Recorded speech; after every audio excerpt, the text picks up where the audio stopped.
The Consulting Success podcast is powered by the Clarity Coaching Program. If you'd like to work directly with the Consulting Success team and receive personal coaching and support to optimize and grow your consulting business, marketing, and revenue, visit consultingsuccess.com to find out more and apply. Welcome to the Consulting Success Podcast. I'm your host, Michael Zapersky.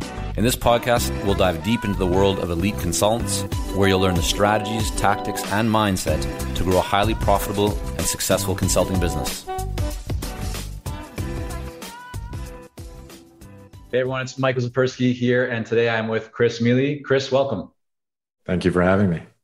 So Chris, you are a software pricing strategist. You're a managing partner of Software Pricing Partners, and your clients include companies like IBM, Oracle, GE, HP, and many others. You were previously the CEO and co-founder of Companion Cabinet Software, which was it's a bit of a tongue twister, isn't it?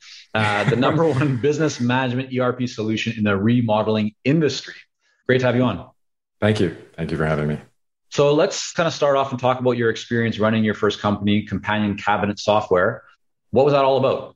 Well, let's see. So when I was at Ernst & Young doing the consulting thing, they got me involved in engagement economics, which is code for, you get to see the billable rates to the client, which is probably the worst thing that you can ever show to one of your team members. So I concluded pretty early on that I was on the wrong side of the formula. Let's put it that way. And so a buddy of mine at Ernst & Young and I decided that we would start a software company. And I remember the password to the database. We were working in the time at Visual Basic, and I'm sacrificing all these summers building all this code.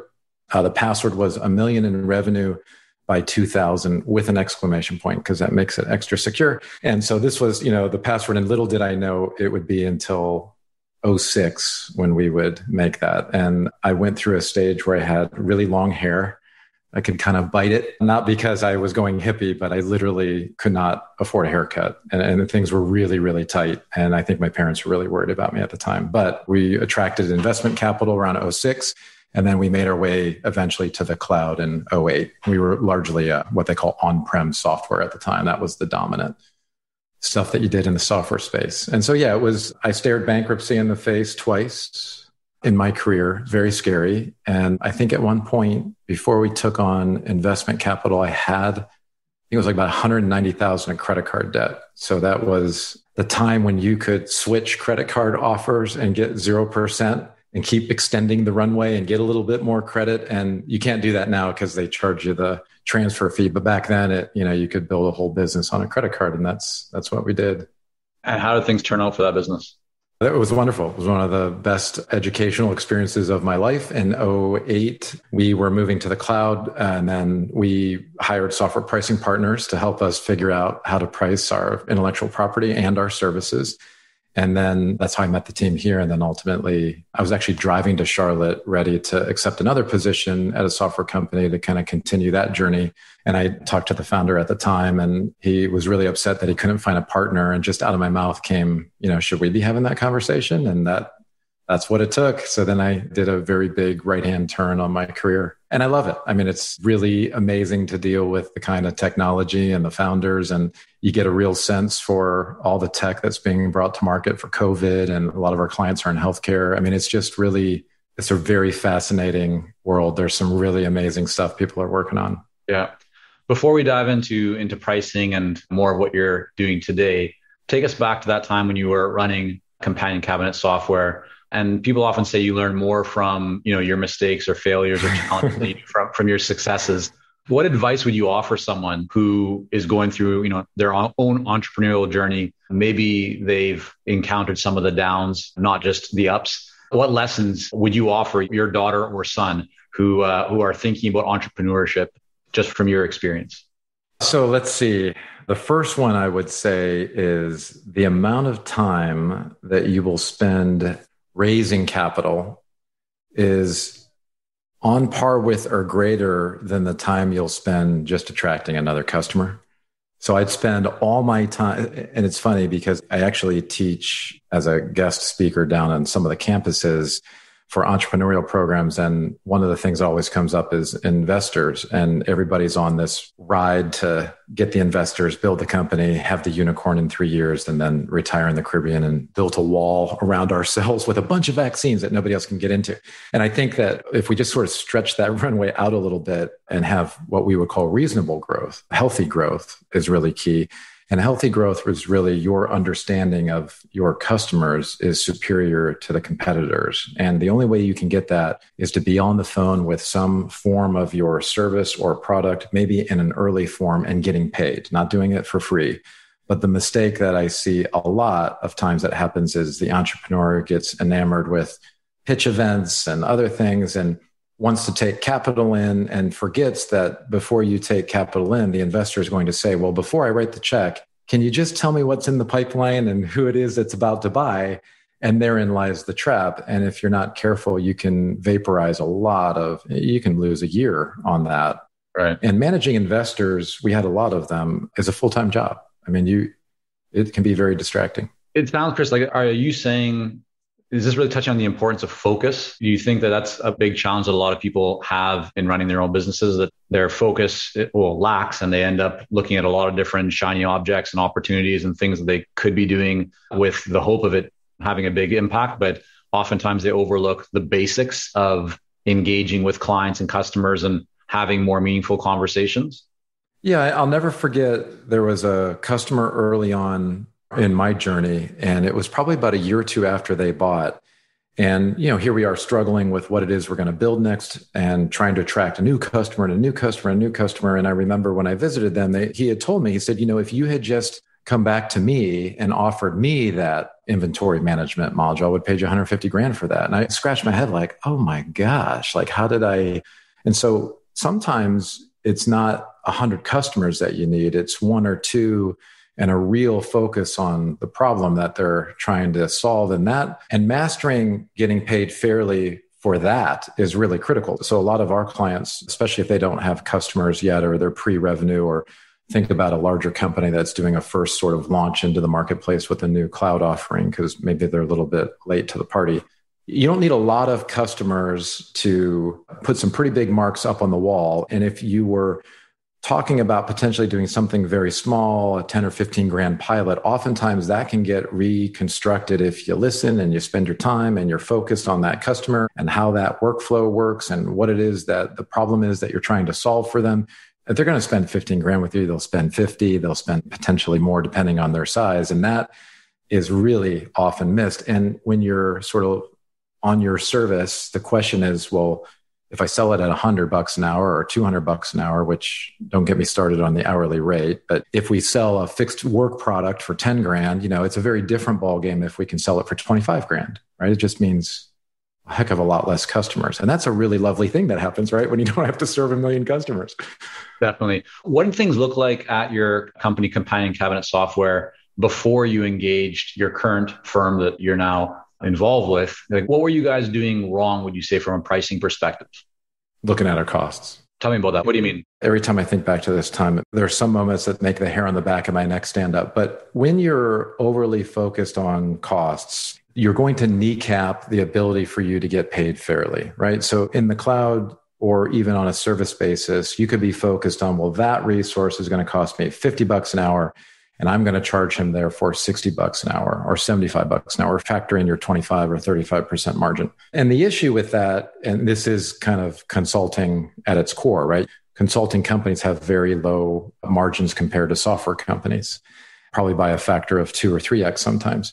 And the issue that end up happening is you forget about the value that you're providing. You forget about the focus of that company that you're serving is going to take your recommendations, take your work products, wrap it into their work stream. They're going to extract value from it, and they're going to drive maybe revenue forward. And if the answer is that they're spending $1,800 with you, and this is pretty classic, and they're driving, $5 million worth of revenue on the other side, you're not getting paid very fairly for that. And that's the issue with consulting and time and material structures, because time and material structures on an hourly rate, there's an emotional limit you're not going to pay me $10,000 an hour. It's just not going to happen. If a highly trained intellectual property litigator might make $600-700 an hour, if you're working at some top tier firm, maybe $900, $1,000, but that's it. So if you're a top dog and you reach that top point at age 30 or 40, it's going to be really hard for you to push up against that upper ceiling. And so time and materials is a cost-based mindset, right? Because it's saying, I'm linking you to the hour that I put in, which is in effect delinking me from the value that you receive. You could be receiving 1,000 times the value off of something I tell you. And so getting yourself off of the cost basis is super crucial. And everybody falls into that trap because your number one concern is your cost. Because if the costs go up, your profitability goes down, you might be out of business. So it's a natural place to get kind of spun up on. But getting out of that mindset is really key. And in services, the way you get out of that mindset is you move to work product structures. You don't sell hours anymore. You sell an analysis, you sell an assessment, you sell some sort of defined output. And that has all kinds of implications into. And what did that look like at your past company? So it sounds like maybe you were thinking more about costs. When you embrace that new mindset of focusing on value and return on investment and the impact and kind of outcome that is connected to the work that you were doing, what changes did you actually make to your pricing plans?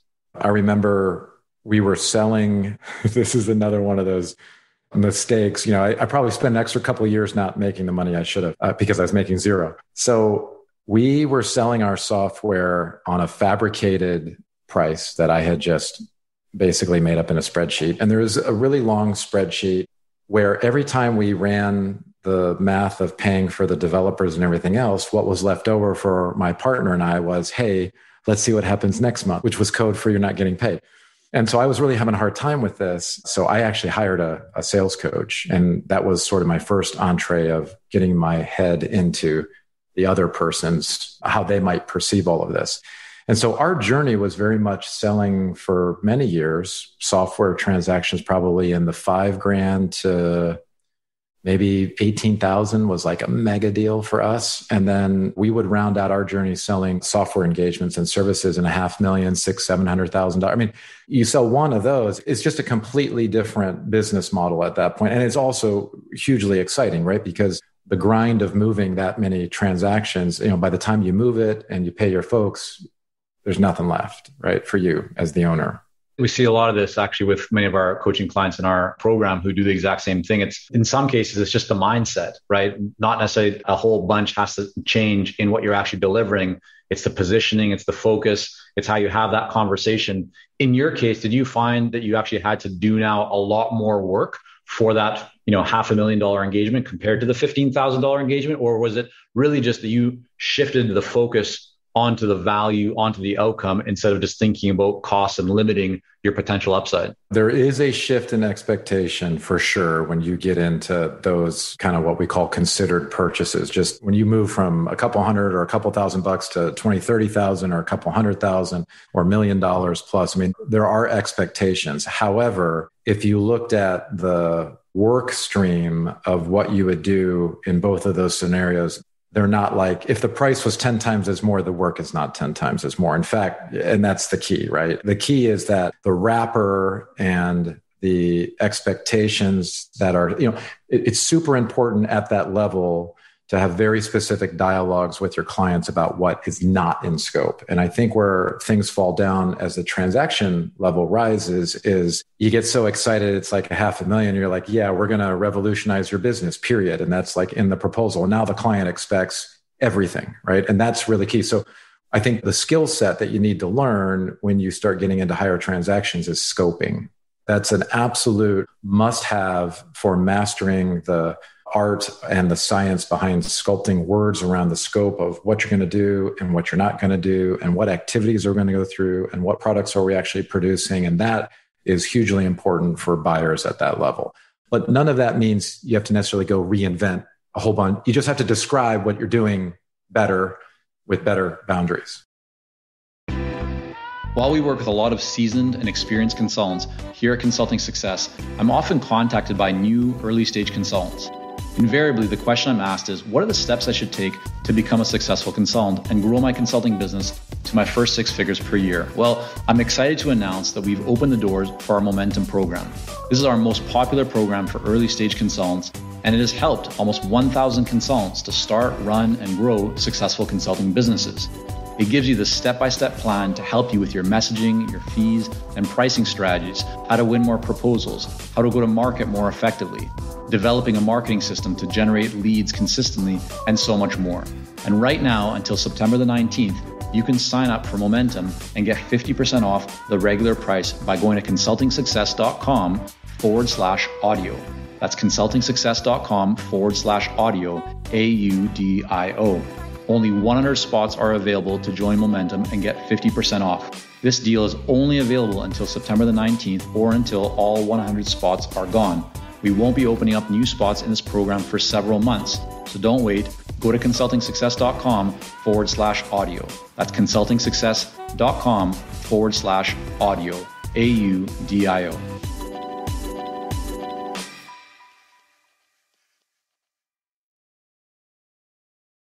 In your experience, is it just as simple as being direct and clear from the get-go about what you're going to do and what you won't do? So I think sometimes consultants feel like they have to almost walk on eggshells because they don't want to pull back too much with the fear of they might lose the deal if they're saying, hey, we're not going to do all of these things. But then if they don't do that, then later on, they will, inevitably face scope creep. What are some of the best practices that you've used or that you find are really important? Any advice that you can offer more specifically around how do you actually structure that scope so that you still are able to be successful in moving the project forward, but you're not putting yourself in a position where you're vulnerable to scope creep?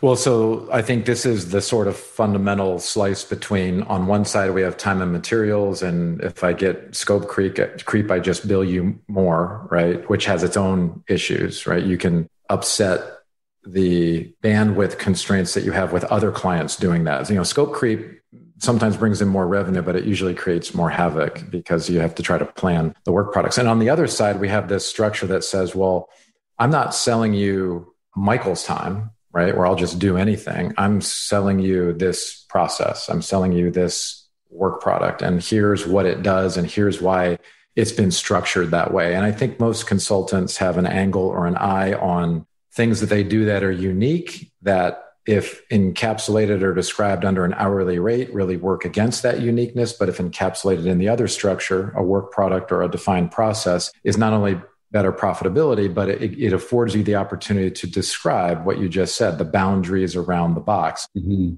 When I'm selling you hours, it's really easy to break the box. You know what I mean? Like, it's really hard for me to be on an hourly call with you and say, well, I'm not going to talk about some aspect of something, because that makes consultants feel very uncomfortable. And it almost puts you in this mode of like holding back, and you don't want to hold back.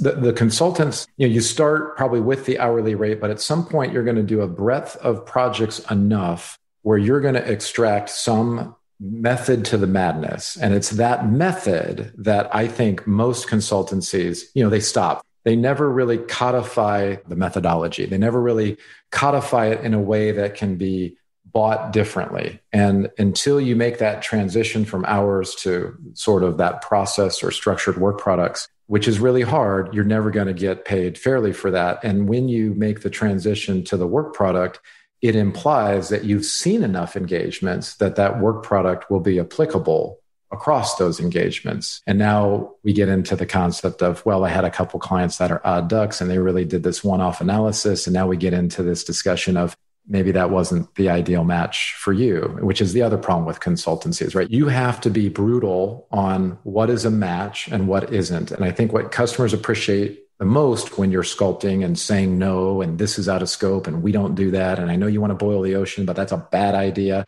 What they appreciate the most is that you have a perspective and that you have those boundaries and that you know whether or not it's a match. And so if upfront in the sales dialogue, you're saying, look, I don't know if this is a match for you, but here's how we do our work product. That's a very different dialogue than if I say, well, I have a bunch of hours over here. What do you need? Because now I'm kind of getting dragged, by how they want to do it. And I think that I have a couple of friends that own consultancies, and in that transition point, it's super difficult. But prior to that transition point, it's kind of a mess. It's chaotic. Nothing's really standardized. Everything seems to be a one-off, and it can be really super frustrating in that stage.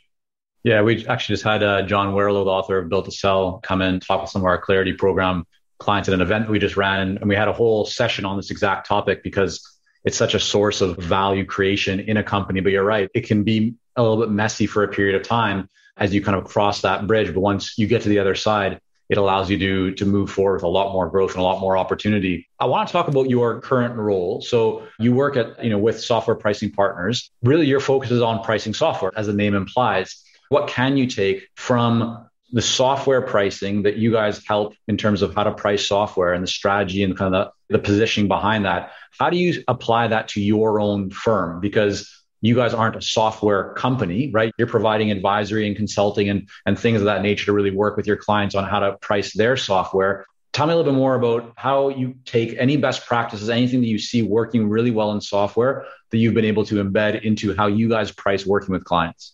Okay, so we monetize intellectual property. And this is a really important distinction because intellectual property can be encapsulated in many different ways. It can be created inside of a feature in a software product. Mm-hmm. It can be created inside of a service. And it can be also created inside of an insight.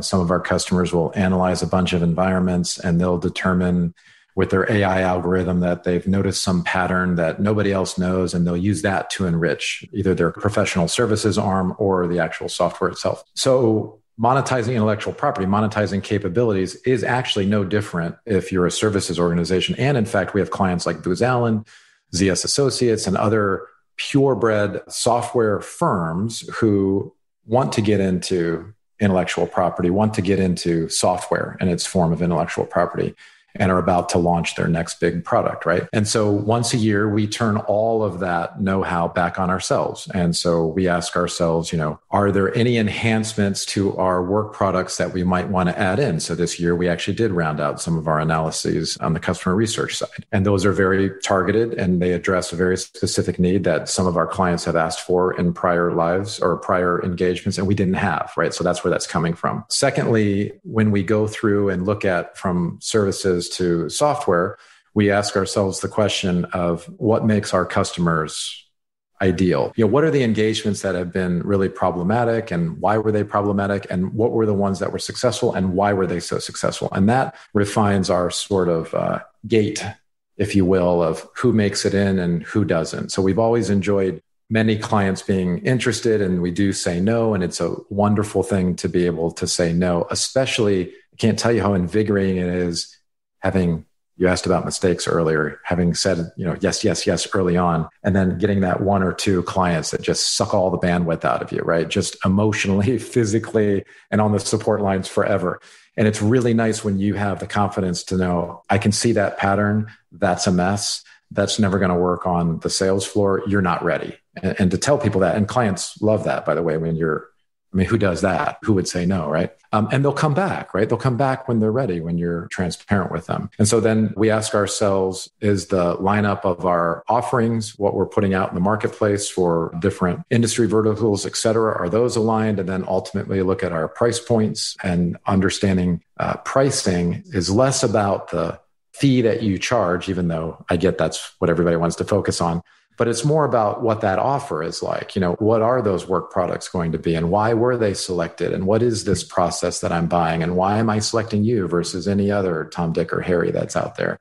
And then the other really important decision says, well, on what basis am I going to charge you? Hourly, or is there some other way that you're going to, some customers these days will ask for contingency fees or for you to put some fees at risk. And would you entertain that? Would you not entertain that? And under what circumstances might that look like? So turning those back on ourselves is really hugely important because the frameworks work in that regard, but also having the space to breathe as a consultancy and being able to say maybe no, and maybe going as far, if you're okay in the COVID sense and not suffering on the business front, to say, well, if I can fit 20 projects this year or 50 projects this year, I'm going to take one project of that 50, let's say, and it's going to be me. It's going to be my consultancy. It's going to be me going through this analysis, whatever that looks like, is hugely important, right? Otherwise, we tend to do the same thing. That's a really good point. Question for you on this. So the company is Software Pricing Partners. Clearly, it says kind of what the focus is. Yet many of your well-known clients aren't software companies by nature. They didn't start off necessarily being a software company. I think some people might look at that name and go, doesn't that limit you? Like if you're software pricing partners, that means that a manufacturing company is not going to come to you for help, or a consulting firm won't come to you for help, or somebody else in professional services won't come to you for help because they're not software companies. Yet, I don't know if you guys work with any manufacturing companies, but it sounds like you certainly work with companies that aren't pure play. They don't necessarily think of themselves or wouldn't be labeled as a software company. What are your thoughts on the strategy or just the power behind that name? How has it served you? And the lessons or anything you could speak to in terms of, even though the name is software, you're still able to attract companies that aren't software.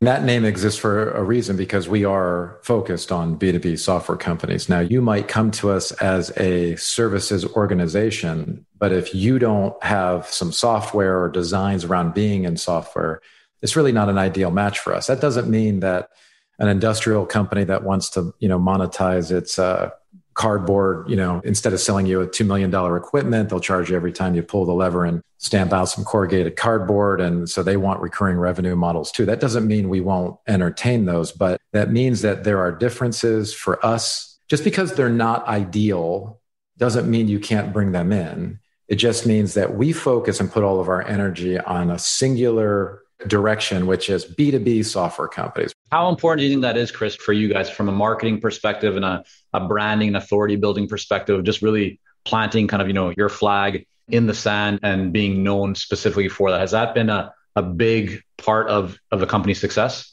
Yeah, for sure. I mean, we don't try to do everything, and we beat all of the name brand firms, right? Not all the time, but I mean, we have a really nice hit rate with going toe to toe with 2,000, 3,000, 5,000 person consultancies. Why? Because of that singular focus. We didn't water down with all this other stuff. You'll never hear us on the phone mixing and matching and saying, well, we're going to do a willingness to pay survey. No, that's a B2C thing. Or we're going to do a conjoint analysis. We do B2B. And so when you peg that stake in the ground and you have those marching orders, it gets rid of all the superfluous noise on the perimeter, and your message that you deliver to the customers that you want to attract, the ones that you've chosen to focus on, is light years ahead of the watered down competitors, right? And it's a really huge insight that you're hinting into here, Michael, which is we know that name carries with it a con, software pricing. Oops, but it still works, right? People still seek us out because they're considering software, and they're not a software company yet. So we're happy with attracting them. Other people will seek us out, but if they're on the sales line and they've got some B2C needs, we're not really wanting to go there right now. There's plenty of growth and plenty of places to move within our focus. Now, later we might do that, but if we do that, you know what we're going to do? We're going to come up with another singular message and put a stake in the ground, and we're probably not going to knock the software pricing partners brand in that regard. So we're very careful with that messaging and that focus. And it's really crucial to our win rate. I completely agree. I mean, there's a reason why we have Consulting Success as our brand name and everything that we do, the Consulting Success podcast, and we focus on consulting. It doesn't mean that we can't help people, for example, who are maybe in other areas of life coaching or, relationship coaching. Some of our materials and our practices or, different programs could certainly benefit those people. But our focus 100% are those who are providing consulting and advisory services. And they might be doing some strategic coaching, but it's typically with organizations, and they might be, nonprofits or multi-billion-dollar organizations, but there's some form of organization. And yes, it might mean, as you said, that for some people, right, it doesn't necessarily resonate, but for the ones that we really want to attract, it resonates very, very well with them. So I'm completely aligned with you on that. Before we wrap up, Chris, I really want to hear about what you're doing from a marketing perspective right now. What is working best at your firm to attract new clients, to build that pipeline? Are there, one or two things that you would say, yeah, hands down, these are definitely key drivers for our growth? So for us, word of mouth is huge. There are pockets of software companies whose executive teams, I don't care what ebook you produce, you'll never get into them unless they ask one of their buddies who happen to have done an engagement and you get that in. And so the first key piece to the puzzle is whatever product or service that you are creating, And that goes back to that discussion about the focus on the customer and asking the questions and really staying the course there has to deliver. There are people in our space, wonderful marketing, but when they go through the process and they experience the outcome, there's really not much of an outcome to speak of. And those engagements are terminated and the upside's not there and the success story is not there. And you can tell the difference in a success story that's generic. I worked with Michael and it was amazing. That's very different than I worked with Michael and within 12 months, I have 3 times the revenue. Sure. That's a very different kind of, and you want the latter, not the former, right? So word of mouth comes from outrageously great experiences where people feel it in themselves to go out of their way to recommend you. And that's the crucial piece. Okay. So if you have that, then you have word of mouth. You don't need to run the largest blog in the world from a marketing perspective. The second thing that we do with marketing is podcasts like these, right? To spread awareness. We're lucky in that we don't choose marketing. You know how they do the whole top of funnel, middle funnel, bottom of the funnel, and that whole game. We put out thought leadership. We've been around for almost 40 years. So there's a huge amount of companies that come our way. And the things that we do now are more about awareness and more about education. What does that look like when you say awareness and education? So totally, I mean, I understand the word of mouth and the referrals, and you do great work, right? That typically there's big upside and benefit in that. You jump on podcasts like this from time to time. What else is your company doing? What else is the firm doing to grow business? You mean like a tactical sort of item, or are you just talking about a general strategy? Yeah. Is there anything else like that you're doing right now that you'd say this is really, moving the needle? I think that the thing that moves the needle the most for us is in our world, we have to dig very deep into the customer's environment because what we're doing, frankly, can put them out of business if you do it wrong. And so the accuracy and the risk mitigation is really crucial. And we spend a lot of time inventing new processes, trying to be innovative on that front so that that message is really resonating with our customers. And we've got that really fine-tuned. Outside of that, our general approach is one more of education. And this is a little bit related to the style maybe of the executive team of the consultancy. But I think if you're sort of black box and super duper stuff happening back here, but I can't really talk about it, that doesn't really resonate very well with buyers today. Educating people, like, for example, in our world, people can do competitive intelligence. So competitive intelligence can happen in 2 ways. It can happen ethically, it can happen unethically. And some firms choose to go out and mystery shop their competitors. So I would find out, Michael, you compete with this firm.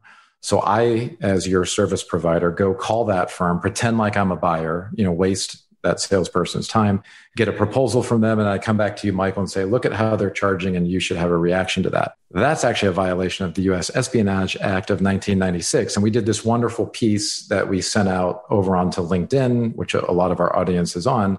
And that thing went all over the place because it hints on what everybody does internally when they're curious. It hits on ethics and it hits on this idea of what is appropriate, what's not appropriate. And we have a position, we have a perspective on that, right? And so from our reach of our blog, which is pretty big, we have very distinct perspectives, and those perspectives diverge greatly from the sort of current dogma. But those perspectives have emerged from that focus. And because we have that focus and because we have that depth of knowledge, we can have a perspective and say, look, I understand that everybody else is doing it this way, but I wouldn't do that. And here's why you're opening up yourself to federal and common law lawsuits, right? And so I think that those kinds of pieces work really well for us and keep us top of mind and keep us relevant. And that sort of churning of perspective coming from our projects and our learnings, all that's fueling that engine that keeps cranking. And I wish I could say it was one thing that we were doing, but I can tell you what we're not doing. What we're not doing is plowing out a crap ton of content, trying to have the biggest blog on the planet and trying to SEO game Google and all like that.